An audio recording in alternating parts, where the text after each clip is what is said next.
Lumayan ini ya. dikatakan sudah lumayan Murah. ekonomis.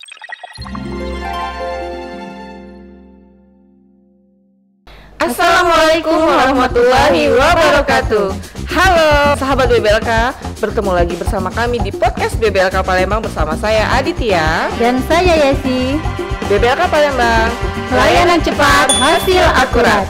Untuk podcast kita kali ini, kita akan membahas tentang pemeriksaan TORCH. Apa itu TORCH? Dan untuk kali ini kita sudah kehadiran narasumber kita yang kompeten, yang pastinya di bidangnya ya.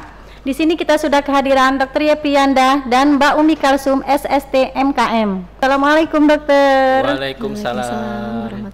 Gimana kabarnya hari ini? Baik. Alhamdulillah. Alhamdulillah. Baik, saya akan perkenalkan terlebih dahulu. Dr. Yeprianda ini sebagai subkoordinator lab klinik dan uji kesehatan di BBLK Palembang. Betul ya dok ya? Iya, betul sekali. Baik, kalau untuk Mbak Umi sendiri, Mbak Umi Kalsum SST MKM, Kepala Instalasi Imunologi. Betul ya Mbak? Betul Mbak Adit. Mbak Adit, saya punya pantun sedikit ini. Oh boleh. Silahkan Mbak Umi. Terima kasih Mbak Adit. Kita pantun sedikit ya. Ke Sungai Musi memancing ikan. Cakep. BBLK Palembang, laboratorium unggulan. Cakep. Salam sapa saya ucapkan. Assalamualaikum sahabat BBLK tersayang. Yeay, keren banget Mbak Umi. Nanti perlu kita balas nih Mbak Yesi ya. Ya, harus dibalas gitu ya. Iya. Baiklah, mungkin kita langsung pertanyaan pertama, yaitu kita langsung ke Dokter Yepri ya dokter ya. Iya, Di boleh. sini mungkin bisa menjelaskan dokter apa itu pemeriksaan TORCH? Ya. Jadi TORCH ini adalah paket pemeriksaan ya. Jadi terdiri dari beberapa pemeriksaan. Nah, ini adanya di instalasi imunologi di BBLK ya. Jadi TORCH ini terdiri dari pemeriksaan terhadap toksoplasma, Ya. rubella, cytomegalovirus, dan herpes simplex. Nah, itu yang diperiksa itu bukan virusnya ya, tapi adalah antibodinya, antibodi Oke. terhadap virus dan parasit tersebut yang dibentuk oleh tubuh kita. Begitu Kira-kira ya, seperti itu ya. Jadi ada 4 pemeriksaan dalam satu paket itu Iya, ya dok ya? ada 4 macam parameter ya. Kemudian untuk pemeriksaan TORCH ini dokter, kira-kira siapa saja yang perlu diperiksakan atau untuk screening apa kayak gitu? Nah, jadi pemeriksaan TORCH ini biasanya kita anjurkan untuk pasangan-pasangan ya yang baru menikah, karena walaupun ya untuk orang dewasa ya itu mungkin pengaruhnya kecil ya, gejalanya kadang malah asimptomatik, tapi dia berpengaruh terhadap janin. Jadi nantinya kalau misalnya nih ibunya lagi hamil, Ya. terus dia kena TORCH, itu pengaruh yang besar bisa terjadi ke janin yang Ke janinnya. dikandungnya ya. Oke. Jadi bisa terjadi kelainan kongenital di janinnya ya, bisa jadi kelainan jantung, kelainan saraf, kelainan mata ya, macam-macam. Itu yang ditakutkan ya. Jadi sebaiknya memang sebelum kehamilan ya dok ya Iya, diperiksakan sebelum ya? kehamilan itu Oke. yang baru-baru menikah lah Baru gitu. menikah untuk program ya? Iya. Baik, mungkin saya selanjutnya ke Mbak Umi ya Mbak Umi, secara teknis Mbak Dini. pemeriksaannya ya Mbak Umi ya. Untuk metode yang digunakan dalam pemeriksaan TORCH ini bagaimana Mbak Umi? Sebelumnya saya jelaskan dulu ya, kalau TORCH ini kan kita ada 4 parameter seperti yang disebut sama Dr. Yepri tadi. Dari 4 parameter itu masing-masing kita ada periksa IgG dan IgM. IgG dan IgM. Dari IgG IgM itu kita ada kuantitatif dan kualitatif, jadi ada 2. Untuk metode pemeriksaan itu sendiri kita ada enzim link fluorescence immunoassay, kemudian ada chemiluminescence microparticle immunoassay. Untuk TORCH itu kita kerjakan secara otomatis dengan menggunakan alat immunology analyzer. Oh gitu Seperti itu, ya. Dit. Untuk jenis dan jumlah sampelnya untuk setiap pemeriksaan itu berapa banyak Mbak Umi? Karena sampel TORCH itu banyak ya, ada 4 parameter dibagi dengan IgG IgM, jadi ada 8 parameter. 8 parameter. Jadi cukup banyak. Untuk jenis sampelnya di sini yaitu serum. Serum ini berasal dari whole blood yang sudah disentrifugasi. Kemudian bisa juga menggunakan darah yang menggunakan antikoagulan EDTA atau heparin. Oh, gitu Untuk ya. jumlah sampel sendiri itu kita membutuhkan 1000 mikron karena kita membutuhkan untuk pemeriksaan sekaligus untuk penyimpanan. Seperti itu Mbak Adit. 1000 mikron untuk satu parameter? 1000 Apa untuk mikron bisa macam-macam? untuk seluruh parameter itu. Oh, jadi cukup 1000 Iya. mikron ya untuk Di 8 parameter item tersebut. pemeriksaan tersebut Iya, ya Iya, Mbak ya? IgG, IgM. Oke, jadi kan kita juga menerima sampel rujukan dari rumah sakit ya, Mbak Umi ya. Jadi untuk stabilitas sampelnya gimana Mbak Umi? Kalau misalnya seperti dari rumah sakit luar kota seperti itu, apakah bisa? Ya, untuk parameter TORS ini memang karena BBLK Palembang merupakan laboratorium rujukan, jadi memang banyak sampel rujukan dari rumah sakit luar kota. Jadi untuk customer yang akan melakukan pemeriksaan TORS dari rujukan, mereka menggunakan cool box yang diisi dengan ice pack, kemudian dipastikan suhunya yaitu 2 sampai 8 derajat Celcius. 2 sampai 8, Sedangkan ya. untuk stabilitas sampel untuk di BBLK itu kita bisa menyimpan pada suhu 2 sampai 8 derajat Celcius dalam waktu 5 hari, Mbak Adi. 5 hari, Iya. jadi masih aman lah ya kalau 5 Ya, hari aman berjalanan juga, ya, ya. sih ya. Sangat aman. Jadi walaupun dari luar kota kita masih bisa kirim ke BBLK gitu ya? Iya, bisa, Mbak Adi. Oke, sip. Nah, kalau bisa secepatnya Mbak Umi ya, Iya, dikirim betul. ke BBLK-nya ya. Baik, mungkin kita bisa ke Dokter Yepri lagi, Dokter ya. Untuk TORCH itu sendiri apa sih kegunaannya, Dokter? Kita pemeriksaan TORCH tersebut, Dokter? Iya, seperti yang saya sebutkan tadi ya. Jadi TORCH ini bisa menimbulkan kelainan kongenital pada bayi ya, jadi pada anak yang dikandung oleh ibu hamil.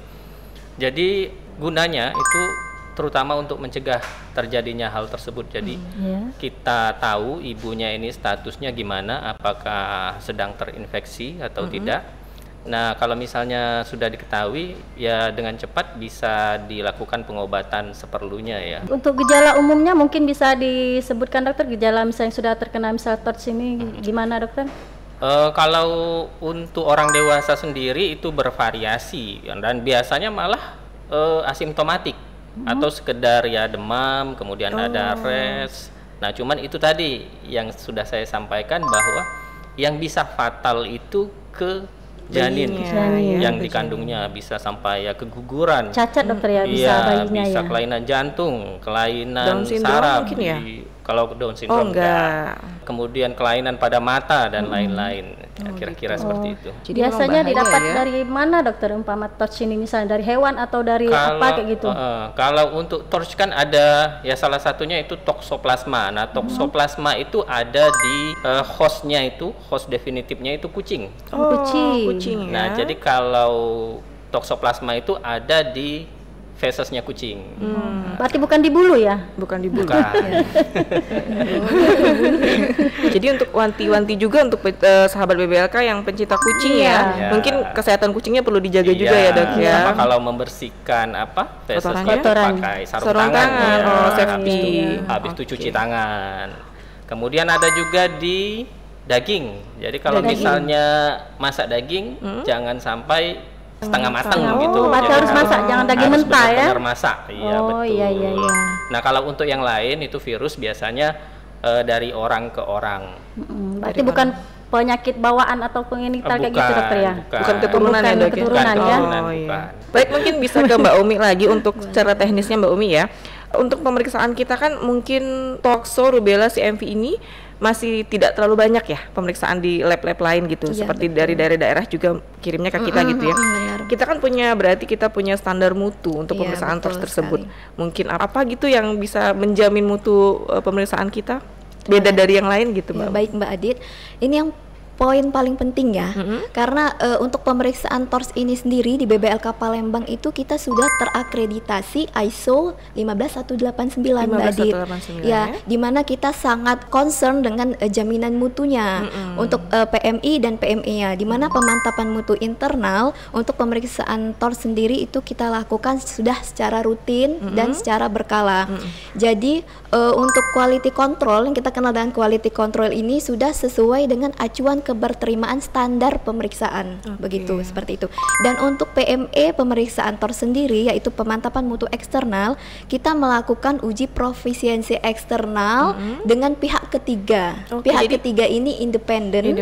Jadi hasilnya itu memang sudah dapat dipercaya dan hasil dari BBLK Palembang itu baik. Oh gitu. Jadi intinya kalau eksternal itu berarti kita diuji ya begitu ya, Mbak Iya, Umi benar, ya. benar, Mbak Adit. Apakah pemeriksaan gitu sudah layak memenuhi standar apa seperti itu ya. Iya, benar Mbak Adit. Jadi kalau untuk PMI-nya yang untuk internalnya gimana tadi, Mbak? ya, untuk PMI-nya karena kita menggunakan bahan kontrol, itu kita masuk dengan acuan keberterimaannya dan kita dilakukan secara berkala dan hasilnya itu baik, Mbak Adit. Oh, gitu ya. Ya. Terakhir satu kali untuk Gimana tarifnya bagaimana Mbak Umi? Nah, ini mungkin yang sahabat BBLK sudah tunggu dari tadi nih Mbak Adit untuk tarif BBLK ini, karena kita memang di BBLK ini belum ada paketan ya. Jadi baik dari satuan maupun dari paketan itu harganya sama.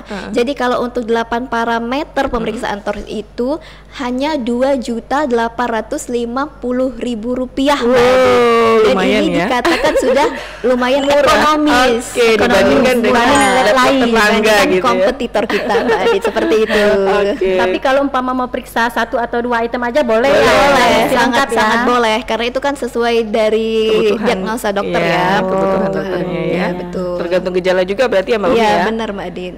Oke, baik. Seru sekali perbincangan kita pada podcast kali ini bersama Mbak Umi dan Dr. Yepri. Kami ucapkan terima kasih kepada Dr. Yepri dan Mbak Umi. Terima Sama-sama, kasih Mbak sudah Adit. meluangkan waktunya. Mbak Desi. Baik sahabat BBLK, demikian ngobrol ringan kita bersama Dr. Yepri dan Mbak Umi Kalsum selaku Kepala Instalasi dan Subkoordinator Uji Klinik dan Uji Kesehatan BBLK Palembang. Terima kasih kepada narasumber sahabat BBLK yang masih setia dengan podcastnya BBLK Palembang. Jangan lupa like, komen, dan subscribe. Saya Aditya dan Yesi. sampai jumpa di podcast BBLK Palembang selanjutnya. BBLK Palembang, layanan cepat, hasil akurat. Assalamualaikum warahmatullahi